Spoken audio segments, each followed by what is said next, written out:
இப்போ நம்ம என்ன பார்க்க போகிறோம் அப்படின்னா அடுத்த கண்டினியூவான கொஸ்டின்ஸ் தான் பார்க்க போகிறோம். ஏன்னா போன வீடியோ ரொம்ப லென்த்தாக இருக்குது அப்படின்னு சொல்லிட்டு 35 கொஸ்டினோட ஸ்டாப் பண்ணியாச்சு. அந்த வீடியோ பார்க்காதவங்க பார்த்துட்டு இப்போ இதை கண்டினியூ பண்ணிக்கோங்க. சரி வாங்க இப்போ அடுத்த கொஸ்டின் ஆன்சர் பார்க்கலாம். பாரதிதாசனின் சாகித்ய அகாதமி விருது வாங்கிய நாடகம் எது? நாடகம் வந்து பிசிராந்தையார். 37 பாருங்கள். பாரதிதாசன் 33 நாடகத்துக்கு மேல் எழுதியுள்ளார். சரி. வாணிதாசன் எந்தெந்த மொழிகளில் புலமை பெற்றிருந்தார்னா தமிழ், ஆங்கிலம், ஃப்ரெஞ்சு. 39 வாணிதாசனின் இயற்பெயர் என்ன? எத்திராசலு என்கிற அரங்கசாமி. அடுத்து பாரதி நாள் என்றடா பாட்டிசைத்து ஆடடா என்று பாடியவர் வாணிதாசன். 41 வாணிதாசனுடைய சிறப்பு பெற்ற நூலின் பெயர் என்ன? கொடிமுல்லை. கவிஞர் தமிழ்மொழியின் இயற்பெயர். 42 விஜயரங்கம். 43 தமிழ்மொழியோட நாடகம் எது? சிற்பியின் கனவு.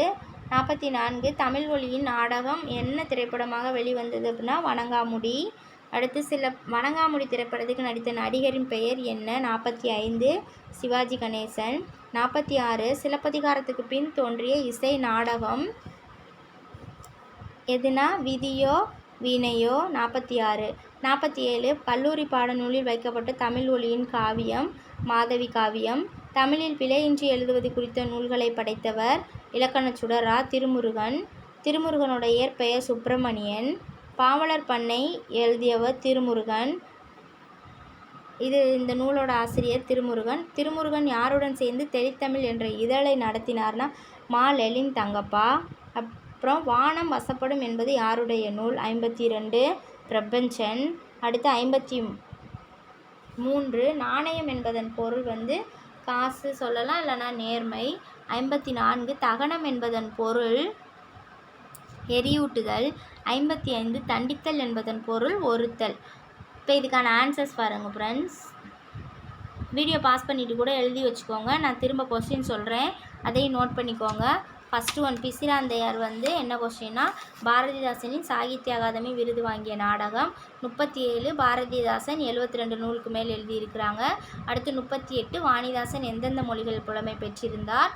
அடுத்து வாணிதாசனின் இயற்பெயர் என்ன? அடுத்து பாரதி நாள் என்றடா பாட்டிசைத்து ஆடடா என்று பாடியவர். அடுத்து வாணிதாசனுடைய சிறப்பு பெற்ற நூலோட பெயர். அடுத்து கவிஞர் தமிழ்மொழியோட இயற்பெயர் என்ன? அடுத்து தமிழ்மொழியின் நாடகம் எது?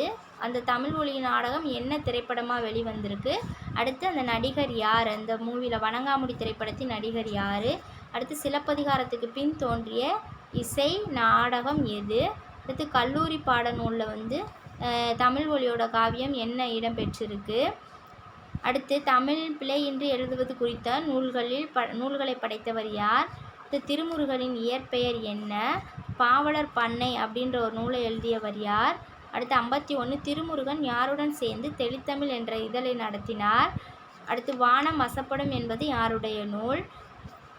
நாணயம் என்பதன் பொருள் என்ன? தகனம் என்பதன் பொருள் என்ன? தண்டித்தல் என்பதன் பொருள் என்ன? ஓகேவா? இப்போ இந்த 55 கொஸ்டினில் உங்களுக்கு எவ்வளோ கொஸ்டின்ஸ்க்கு ஆன்சர் தெரியுது? ஏதாவது பழைய கொஸ்டின்ஸ் இருக்கா, இல்லை உங்களுக்கு படித்த கொஸ்டின்ஸ் தான் ஆல்ரெடி இருக்கா என்னன்னு சொல்லி எனக்கு கமெண்ட் பண்ணுங்கள். இதுக்கு முன்னாடி பார்க்காதவங்க முன்னாடி வீடியோஸ் எல்லாம் பார்த்து 3rd 4th 5th எல்லாம் பார்த்துட்டு அதுக்கப்புறம் இதை கண்டினியூ பண்ணுங்கள். ஓகே, வெற்றி கனியை பறிச்சிடுங்க ஃப்ரெண்ட்ஸ். தேங்க்யூ.